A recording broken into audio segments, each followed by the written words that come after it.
Welcome, Dougal, for lecture 2. Thank you, Julie.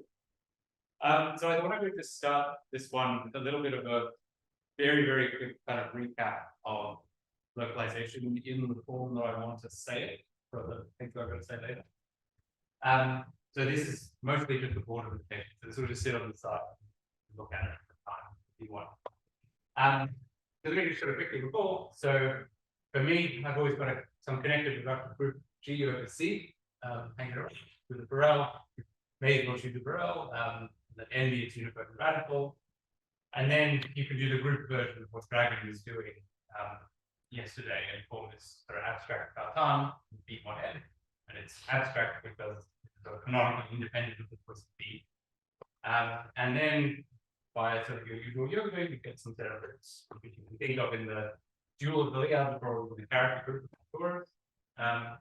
And my convention, as I promised yesterday, can be the opposite to drag positive roots. So for me, the positive roots are going to be the weights of this, say maximal order, acting on not B or N, but on G mod B. So it's exactly the opposite set of positive roots. I think Dragon explained these two conventions very elegantly yesterday, which is you kind of started out like the geometry, but you prefer this convention, and if you started out like the representation theorist, you probably prefer the other one. So for me, the reason that I choose this is because otherwise I'm going to get hopelessly confused. So what is the point really of a character of this Cartan?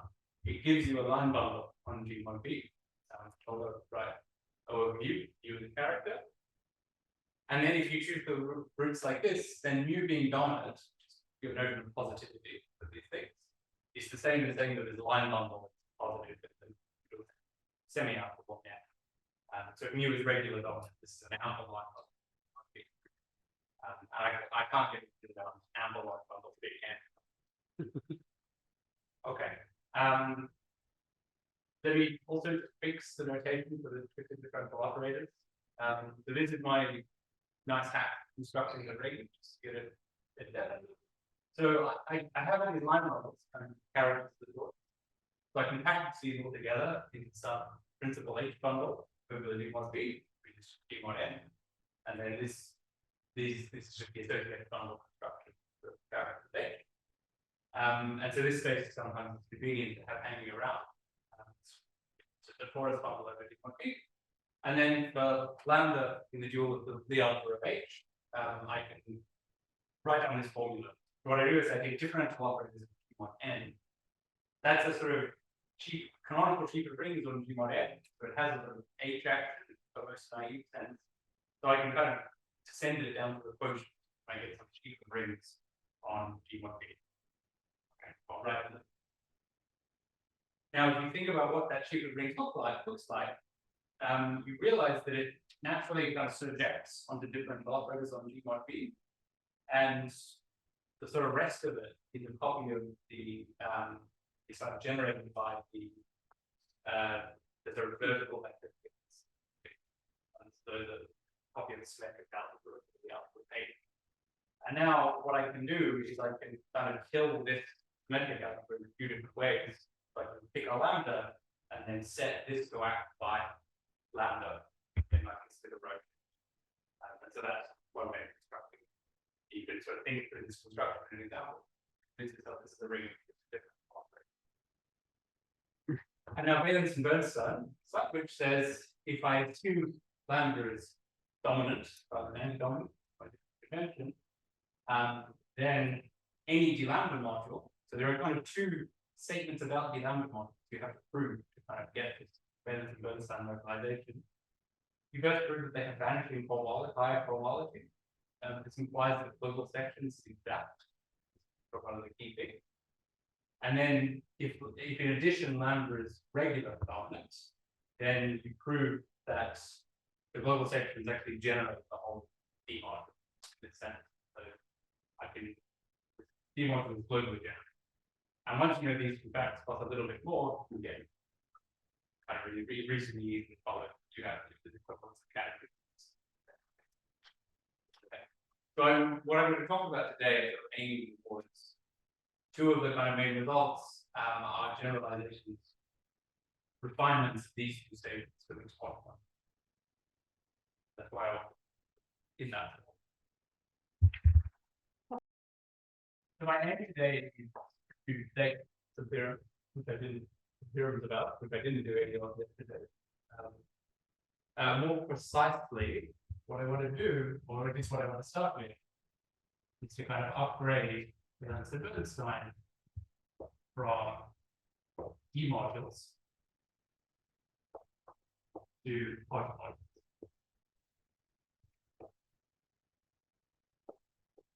So first, I'm going to have to tell you a little bit about what a Hodge module is. So let me start with a kind of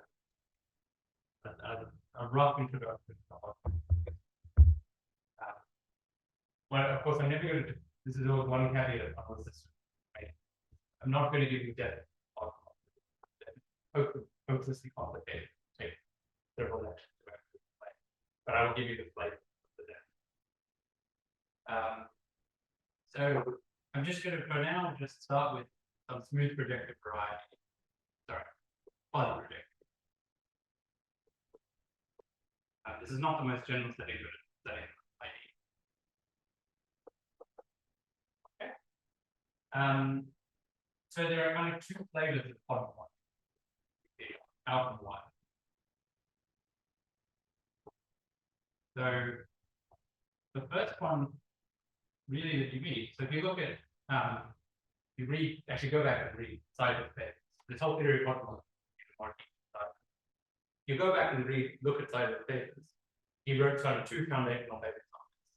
The first one is on polarizable Hodge modules, and the second one is on mixed Hodge modules. That's a good kind of topic program. We're going to start with polarized Hodge.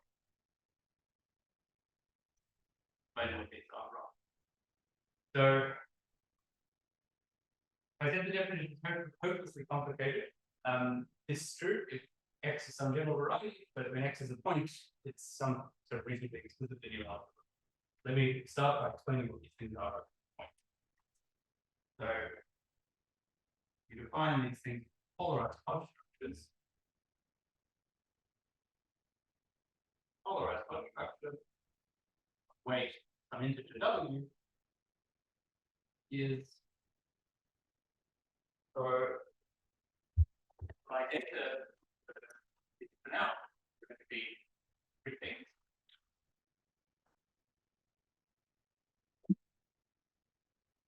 I'm going to take some say finite dimensional complex vector space. I'm going to take some finite increasing filtration on it. It's called Hodge filtration. And I'm going to take some emission form.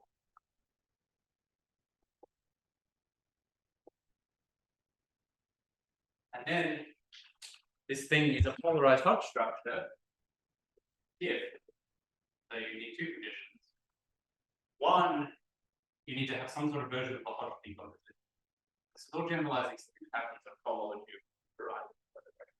So you may in that context have met cohomology. So this V should decompose to the correct sum of pieces where so this VPQ given as I take, and there's some indexing choice that I've made, which of course please put a minus sign here. So I take VPQ is F minus P of V intersected with F bar minus V, where this F bar minus Q of V is just unit notation for the orthogonal complement of the previous. So that's so that whole procedure should give you a direct sum decomposition. That's something about how this filtration interacts.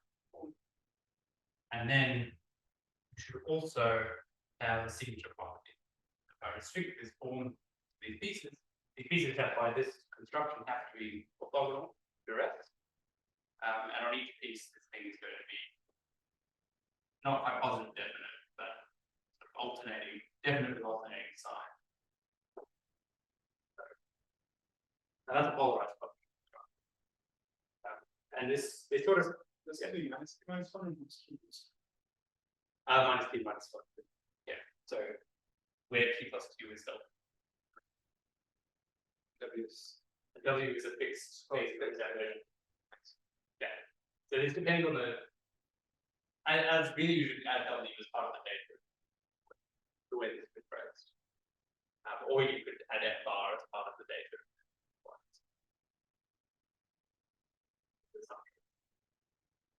Okay. So this is what it's thinking over a point. And now when X is general,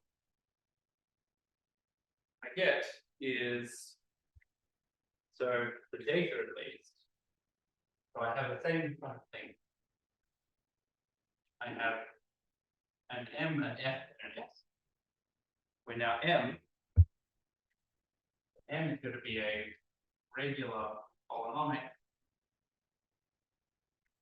D module. So that's this. F is going to be a Wood filtration. Assuming given that there's come up discussion of D modules, that everyone knows what Wood filtration is. I mean, we had that. Majority is stated there. So okay, for now let's just say that it's a filtration which is compatible with the natural filtration of differential operators by order. So if I take a sort of FP sort of P order differential operator on X and then act on something in FQ of M, then that should land in FP plus Q. And then what is it? The extra conditional part. You can ignore it. You don't want it to be. And then this S is some version of this thing. So it's a Hermitian form, and then you have to think carefully about what a Hermitian form on a D module should mean. And it turns out one good definition is a pairing valued in distribution. So anyway, that's what it turns out to be. So for example, let me just say in words what happens. Your first example of one of these things would be when M is a vector bundle. So if M is a vector bundle, so then being a D module means it's also got a connection on it. So a flat, vector bundle with flat connection. This is some filtration, which has some property with respect to the connection, which when you write out what it is, you get something called Griffith's transversality. And then this S, so this S, something I didn't put in, this should be D tensor D bar linear. D bar is kind of anti-polymorphic instead of polymorphic differential operators. This linearity, if this is actually a vector bundle, forces the things in the image to not be distributions but smooth functions. So this is just a kind of fiber-wise pairing on this vector bundle with some flatness property. Okay, and then there are conditions. Plus condition. And doing this, these conditions are hard to say what they are exactly, but in the vector bundle case, they boil down to their equivalent to. So for vector bundle, all you need is that this thing is kind of pointwise a polarized fucking structure of the appropriate place.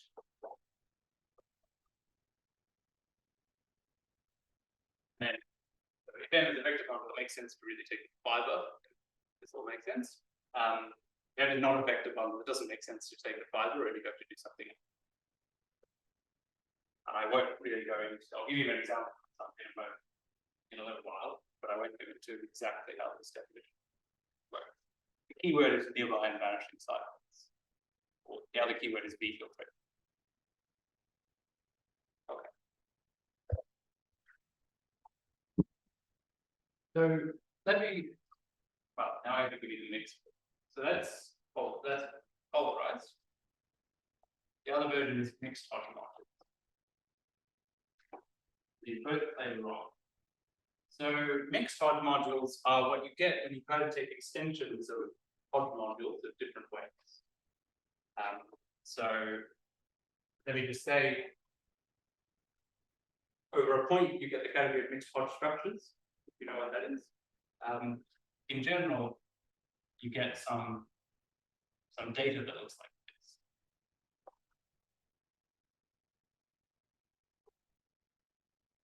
You now have, because in the mixed world, you don't have a polarization anymore. So you have to remember this F bar hanging around this data. You also have to remember a filtration by D submodules, given by the weight. There's a little subtlety. So the F bar will be mostly suppressed. I think entirely suppressed from now on. If you want to say that it's there. One subtlety is, if you think about this definition and try to do this in the family, you realize that this F kind of varies holomorphically, but this F bar varies anti-holomorphically. So it's not a holomorphic subbundle. So it's a little bit, requires a bit of thought to say what it means, how you should, what sort of structure you want it to be.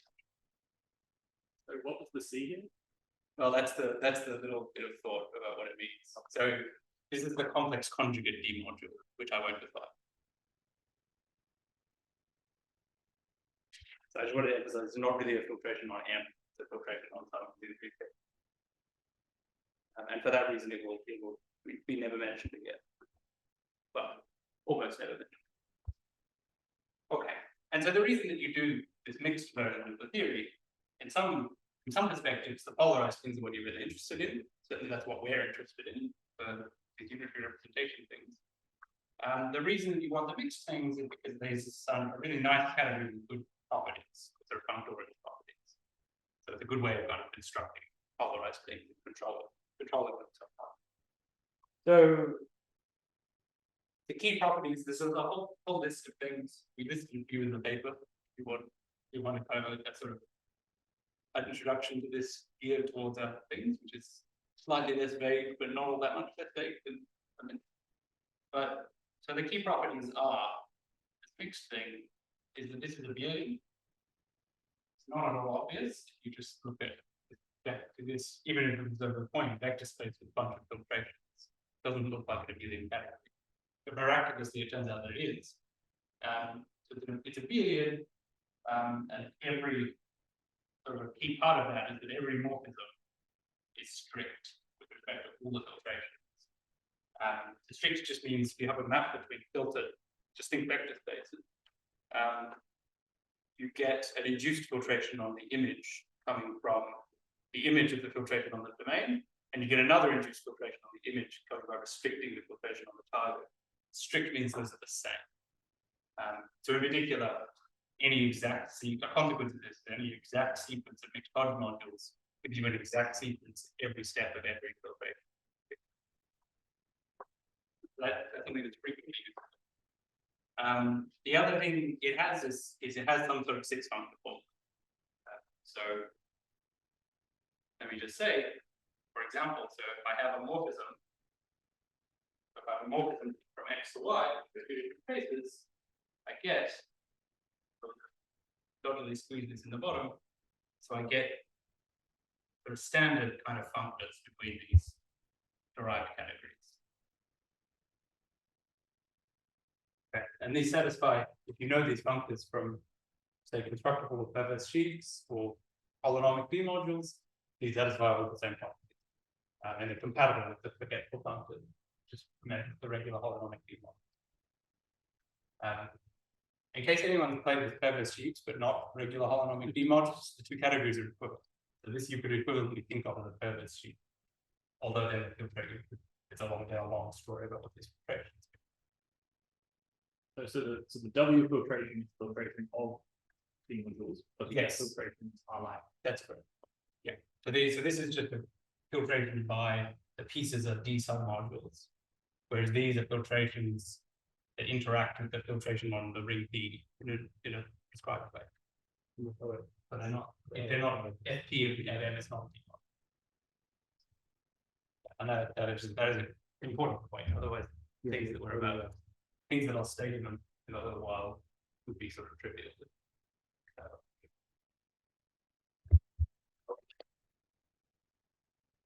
So let me give you an example. So in lieu of a proper definition, I'll tell you some simple example. So, oh yes, actually, let me just make a comment before I write the example. So the upshot of this sort of functoriality business is any D module that I build from something that carries a variation of Hodge structure. So like a unitary local system. Example, we said a trivial variation of Hodge structure. Then any D module I build from that by using my sort of standard constructions will inherit a sort of canonical mixed Hodge module structure. So I'll get these filtrations and so on. And that's sort of the point. So let me give you an example. So here is an example on C star. So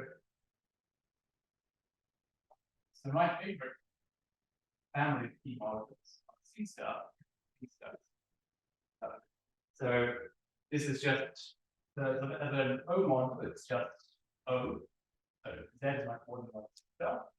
And then the differential operator act as if the basis vector with the non-existent function Z to the mu. So here mu, I get a D module with mu as any complex number. Leibniz will write down.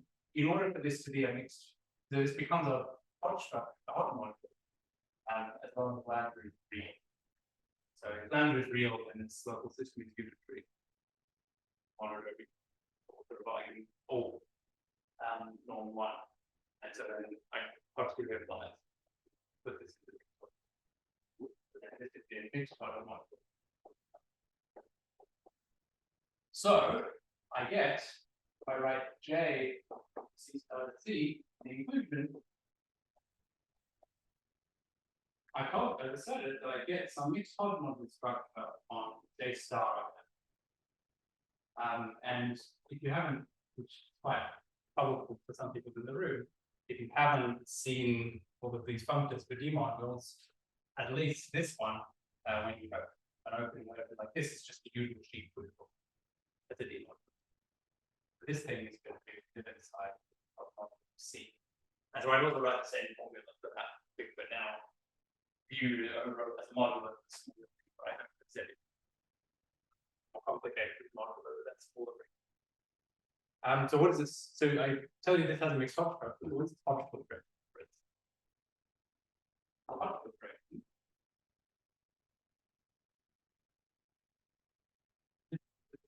has a flavor.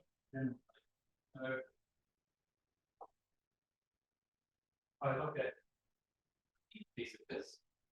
So first of all, the Hodge filtration is always set to start, and then they don't go off to infinity in the negative. So this is 0 for appropriate choice of normalization. The Hodge structure should be 0 for negative degrees. It's going to start at 0.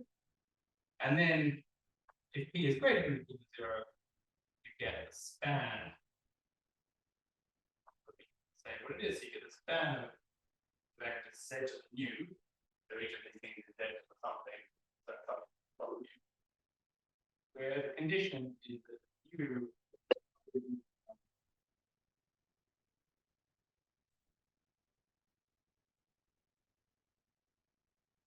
so you can see already two features from this. One is that this is some Hodge filtration somehow at the singularity measuring something the order of the whole. Sorry, it's not because we reflex. Yeah, if you can give a talk on this, it's simply before. It reflects this fact that his idea that the Hodge filtration is the order of the whole. He could trace this back as far as Monterey. So it's very old ideas. A lot of Monterey to go about.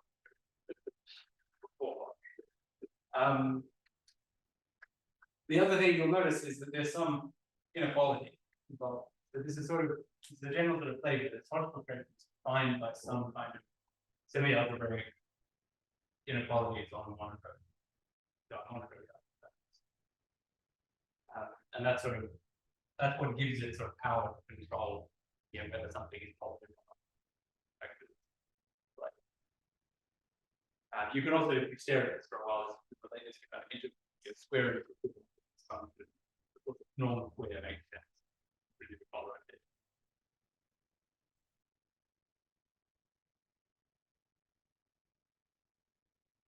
it. Yeah.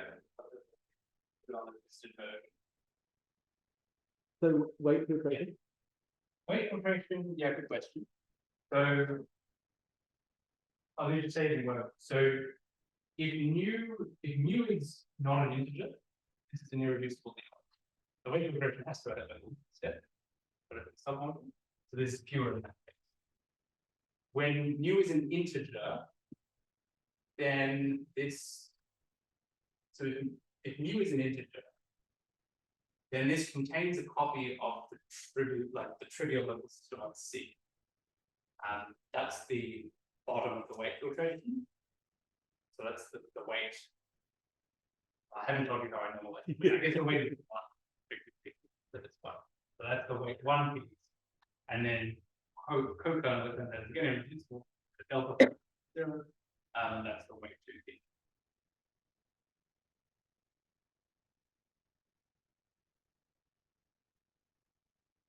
Of course, this for people who know what this means, and I might explain this tomorrow. The weight filtration is equal to the Janssen filtration. So that's one characterization of it. That's one that you can. Okay. So let me say just a word or two on the twisted version. So then I'll go do a twisted version of this example. So now let me go back to G mod B. Now I'm sort of setting the board on the right. So if lambda is real, a real dual of H, by this I mean just take the real span of characters. So in this case, then one can define. You can define categories of mixed Hodge d lambda models. And the way, let me just say, this is not worried. Well, this actually go up here in one very briefly at one point. You can define this sort of as some very special mixed Hodge model. A trick to make sense of the twisted version without worrying about how the foundations of the theory kind of the same example about monodromy is unitary along the plan. Exactly, yeah. So final, exactly, that's very good. So this one is, so this thing on C star is basically what you want to happen on the fiber. The fibers of G mod A and G mod B are product columns of C star.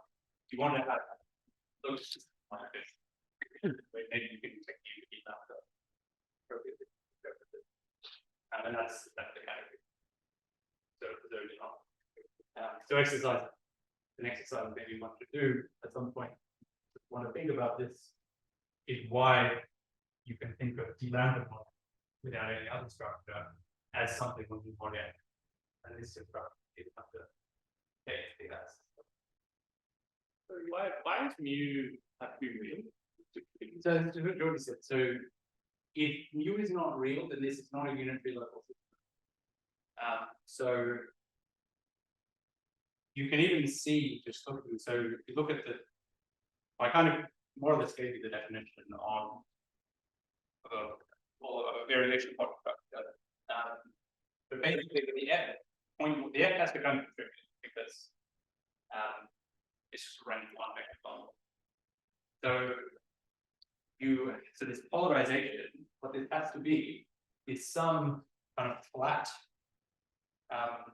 Hermitian form, which is positive definite. So you had better have unitary monodromy. Do you need unitary monodromy for or just for the polarization? So something, yeah, I forgot to mention, this was in my notes, but I didn't write it on the board. The one condition I was going to say about this, I could have said, so thank you for reminding me. Mixed Hodge modules, one of the conditions is that the associated gradient pieces that weight filtration are polarizable. In the setting that we're working, there is a more general definition, but it doesn't have to be. So everything is built from polarizable. So if you don't have kind of unitary monodromies or something like unitary monodromy, pretty probably won't have a lot. Maybe in some higher rank cases. These are sort of some. This fiber direction has to work. Yeah, so you can have non-unitary variations of Hodge structures as long as you're in higher rank and you have different Hodge weights. But if your Hodge weights are all one weight, it has to be definite, and then it has to be uniform. And maybe I have the desire to say two other things, just in terms of placement in the mathematical world. Like when Dougal writes conjugate, typically in the mixed Hodge structure world, this is coming from this family of algebraic varieties where you have a rational structure, and conjugation is with respect to that rational structure. But somehow Dougal is just forgetting that rational structure and working out the complex numbers the whole time. And the second thing is, probably it's just worth mentioning that like it's not at all obvious from the definition of polarized that this is kind of forcing it to be semi-simple. Yes. Which is rather remarkable. Yes. Yeah. So exactly. So yes, it turns out, which I think requires some work. It's not quite not trivial. Like it's even bonkers for a variation of Hodge structure. Yeah. Like a fuzzy predictive variety. So this is a really deep part. It's related to this thing power. Yeah. You restrict a simple local system to a submanifold, get a semi-simple local system. It's not at all obvious. It requires some kind of analysis. Very standard thing that local monodromies could be a quasi-unipotent, and then somehow globally they fit together to make a semi-simple thing. Totally mind-blowing.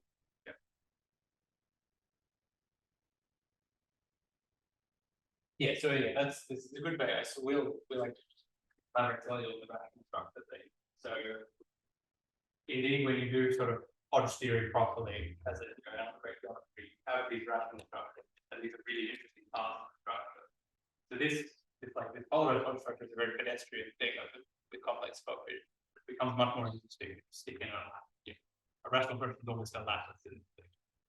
And then you get quite a rich object. So you just lost the Hodge conjecture, for example. But yes, exactly. You can't see it here. So the reason I got rid of the rational structure is it doesn't, as far as I can tell, it sort of doesn't play a role in this kind of localization.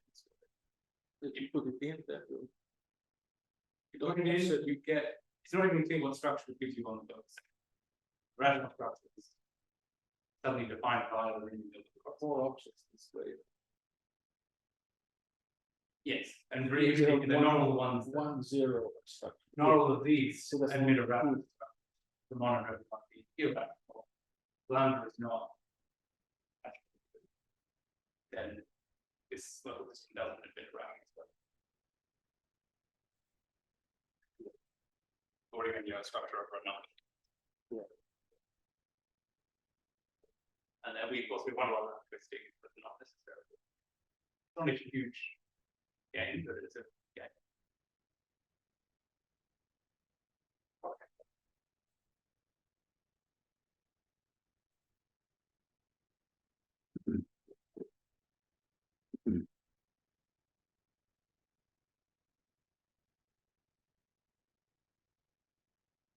Sketch the example of this today. I won't sort of do it in full detail, but it's sort of an exercise for building. I've told you this fact already, but this example here, it's an exercise that they gave me. Write down how to version of this thing. So here's an example. So this is my favorite example of real groups. It's really a principal series for S up to R. And remember, we have two of these because they're plus or minus. So we just write down +1, minus, very simple. So this is very principal series. So here G is S up 2. And so G might be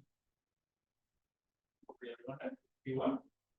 And so P1 I can write as 2 copies of C together, where I have coordinate Z on one, I coordinate W on the other, fluids by Z W inverse. Okay. So now I can write down the D module, or the module that underlies this principal series, to get M by gluing. What I want to do is glue together two of these modules. So it turns out what I can do glue this one.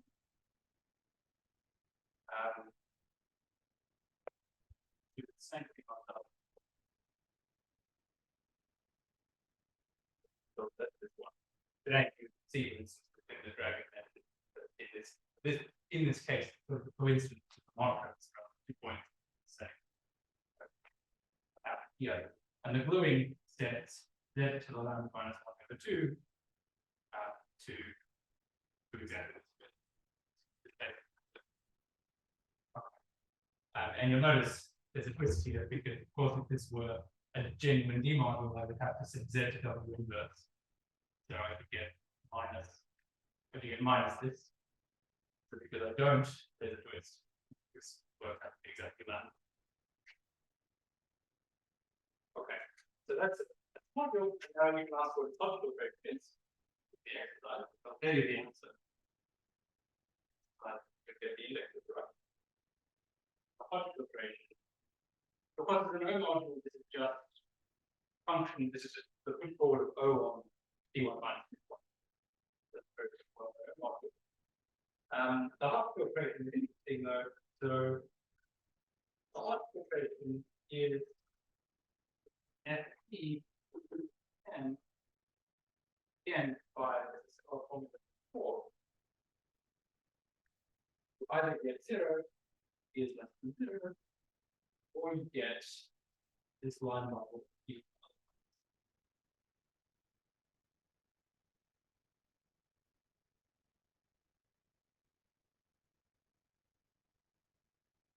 So this is what you get when you try and match these two Hodge filtrations with 0 and infinity. You get a certain line model. Really, it's function the whole of order. Lord of lambda plus 1 over 2 plus 1.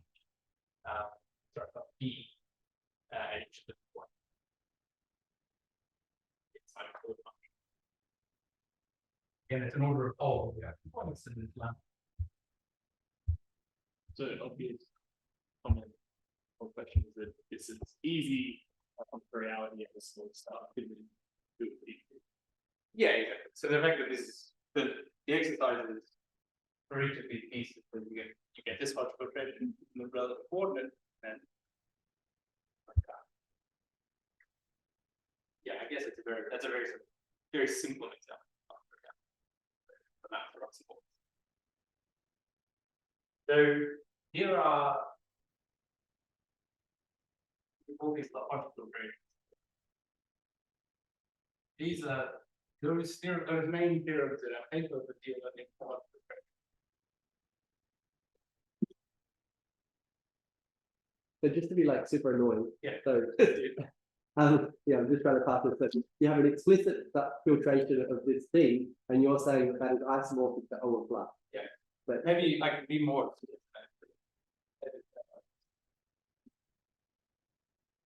I'll erase this in a better presentation. So you have this line above given by I'm going to divide it, which is 0 from infinity. Okay, so if I write O of that divisor, I mean functions with a pole of order of most 1 and 0, and a pole of order of most 1 and infinity. Now I take lambda plus 1 2 plus p times that divisor. That means I get a pole of order that. Yeah. That's a subsheet of O1, the push order of O1. Yeah. So that's the perfect. So again, it's my book. These are supposed to be analogs of these two. The 1 and 2 Beilinson-Bernstein story. So I should at some point say this is all kind of, now that I'm really talking about our work, say this is all sort of implementing this. I said this already. Proposal of Ari and Schmid from some years ago. Okay, So.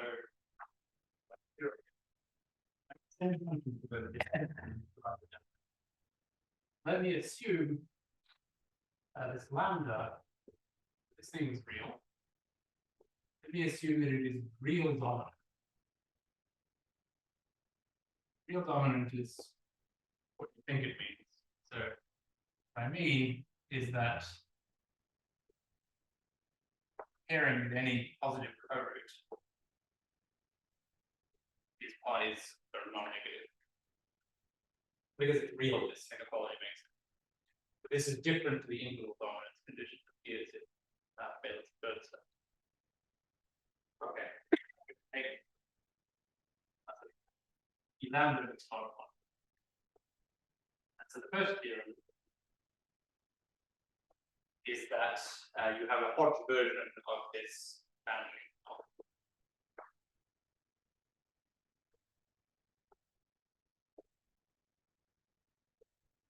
Beilinson-Bernstein tell you that cohomology of the entire D module vanishes.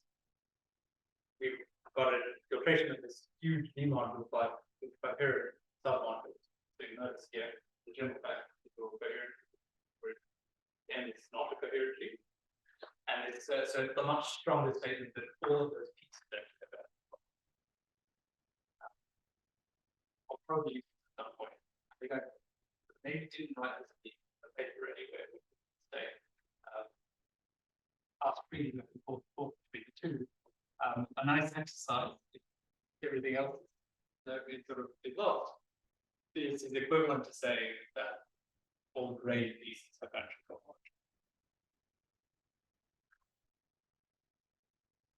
Okay. So I'll probably use that at some point instead. So this is something that let me just say what it tells us. So the kind of key categorical properties that it gives you. So you have a version of a sort of stronger version of exactness. So Hodge modules on the lambda go to. I can just take a Hodge module for the lambda in verbal sections. I get a module over U of G with a filtration, and it has some infinitesimal character. So I'm denoting by chi lambda or dragging denoting by theta. We think will be something else. Okay, so I have this thing, and the statement is this is filtered exact. In other words, I have an exact sequence in that domain. I get an exact sequence on each piece of the filtration in the target. That's by the strictness that's still on the board and the vanishing. That's one thing, you know. The other thing which is useful is that if I look at global section 10, that is an induced filtration given by gamma identity. I can take associated gradient with respect to that. Now, a priori, there's a spectral sequence which relates this to level sections of the associated gradient of n. But because the higher cohomologies have vanished, there's no non-zero differentials in that spectral sequence. The associated gradient commutes with level sections. Non-canonical. Sorry? Non-canonical. Come on. Canonical. So there's a spectral sequence. Oh, sorry. Spectral sequence which only no higher cohomology. Yeah.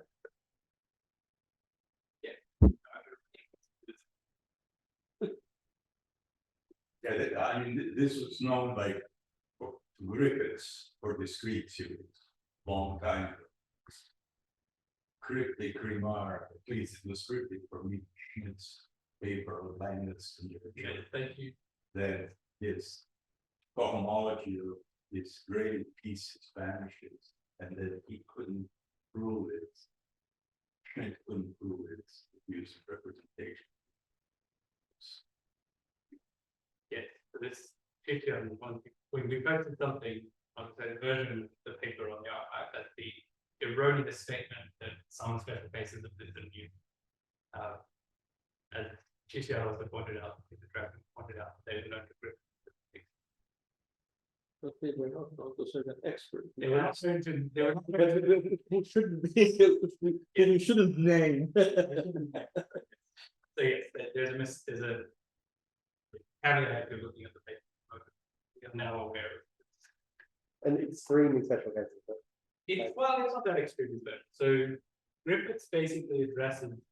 So an example of one of these things is if I take a line bundle on a closed submanifold. Yeah. The Griffiths has a theorem that addresses that case. So So that seems to be like an extremely special case. Yes. it seems like an extremely special case unless you try to prove that statement by hand without the Griffiths stuff. Mhm. And then you can like fuck up. Yeah, it's hard, but still, it's like, It is much more general. So that's the case where you have no singular, yeah, which of course is somehow the easy case of big sort of theory. Mhm. General thing you have arbitrarily in singular. Yeah, the Griffiths thing wouldn't give you things like the biggest one. The categorical things, the exact sequence, you have the exact sequence. Maybe two of the terms are nice. Maybe that's not quite true. Two that's what we have. The other theorem states in the vanishing. So we also, so this one in some ways is more important than what we do. It's one we use. This one we actually don't use anywhere, but it's kind of interesting. Once you know how to prove this one's pretty easy. So let me assume M is locally generated. So basically I want to assume the conclusion of that second half of Beilinson-Bernstein. So in particular, if lambda is regular, this is always true. But the statement is that if the whole E module is locally generated, so is the Hodge filtration. So in other words, if I look at this map,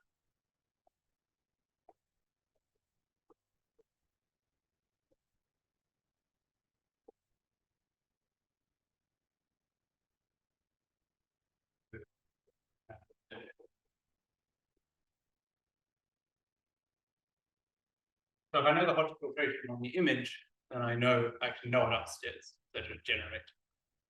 So that tells me then not much more work to prove once you've actually made the statement precise. So that implies that the global sections functor mixed Hodge lambda modules. And now, so this global section functor is kind of it's a bit napped because it doesn't see, it only sees the Hodge filtration, it doesn't see like the F bar or the W. The W, of course, is easy to put in, the F bar is not so easy to put in, but you actually work through the definitions, realize how to do it. So once you put in the F bar, you get some category that we call mixed Hodge modules weak of U of G. So we'd like to remove the weak, but we don't really know what that should mean. So there's some notion of U of G modules with a W, F, and F bar that lives here. And you have a global section from computing here. And once you know the global generation, it's sort of relatively easy to see that it's fully baked.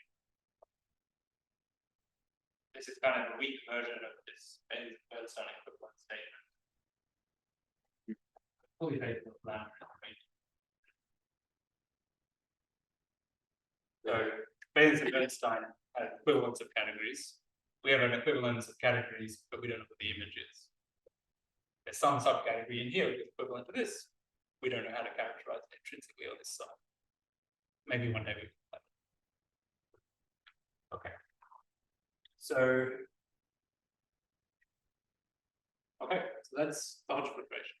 That's how the Hodge filtration is practiced both by the. We started a little late, so we're okay if I go another 10 minutes. Maybe we do have more time to go over tomorrow, and we've only got half an hour break today. So Okay. maybe you can go over some amount, but not too much. Okay, let me go. Okay, I will go over 10. No, 2 more minutes. I'm going to say 10 seconds, but that's too. Okay, so let me just state. I won't get to say anything about field groups, but I will at least say make a kind of conjecture. Sorry, field group the original proposal. So what about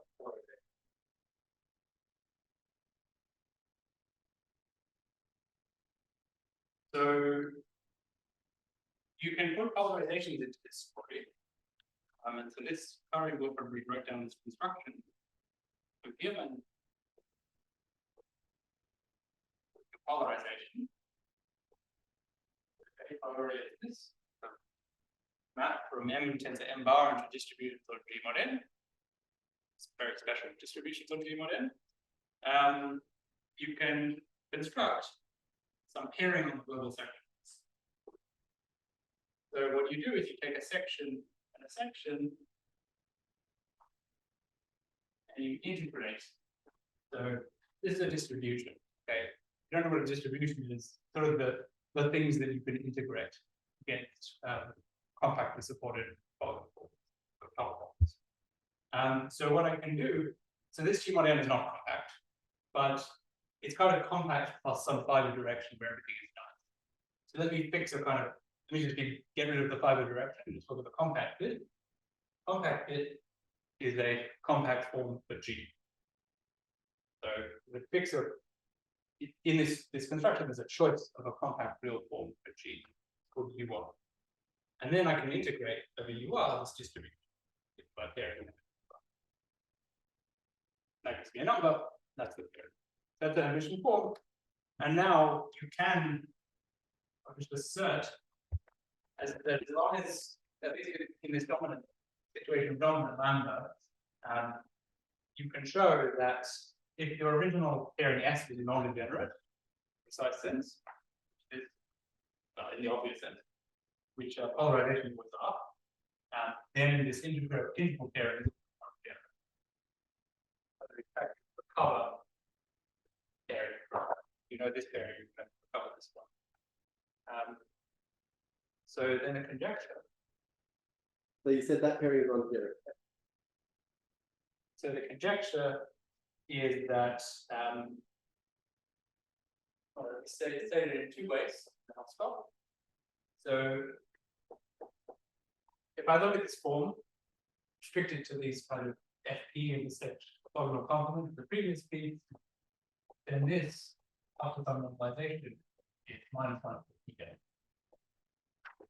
Exactly this kind of polarization condition. So in other words, this gamma of M, gamma of the Hodge filtration, and the thing I call gamma of S is a kind of infinite dimensional polarized object. That tells you something about the image of this kind of function. It's not a polarized object. Now, now it's polarized. This is yeah, sorry. Yeah, so given so we assume M The image is assume M is polarized. Yeah. So of course if it's polarizable and if it's irreducible, then it's polarizable, and polarization is unique up to positive scalar. So the polarization is kind of canonical. In very irreducible thing, we want to apply this to. So right, so this gives you some infinite dimensional Hodge structure. Now let me just sort of preview. I mean, it's not true that irreducible is not necessarily polarized, right? If it's irreducible and a mixed cohomology, then by definition Yes, it's polarized. I agree. Yeah, so of course there's a question about which thing that can be upgraded to this category. And I'll assert something about that next time. With K-involved maybe, probably. Yes, with K. Yeah, so in particular, if any GK module in setting from yesterday with real infinitesimal character, an irreducible one, you just get that by kind of looking at Dragon's classification from yesterday and realizing it's a unitary local system. Okay, so let me just say a couple of words and then stop. So the way this gamma is constructed, gamma of X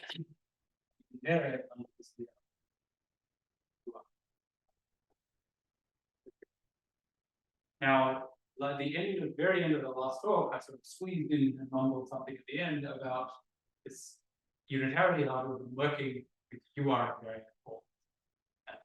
There is a way which I'll explain next time, another time, to go between this UR invariant and the DR invariant. So in a nutshell, you assume this conjecture. Do that passage, that gives you a predicted condition for something to be unitary. It's DK on set. And then what we proved is that condition. That condition works. So that is a characteristic. We haven't quite proved this conjecture. We proved that basically anything it would say about real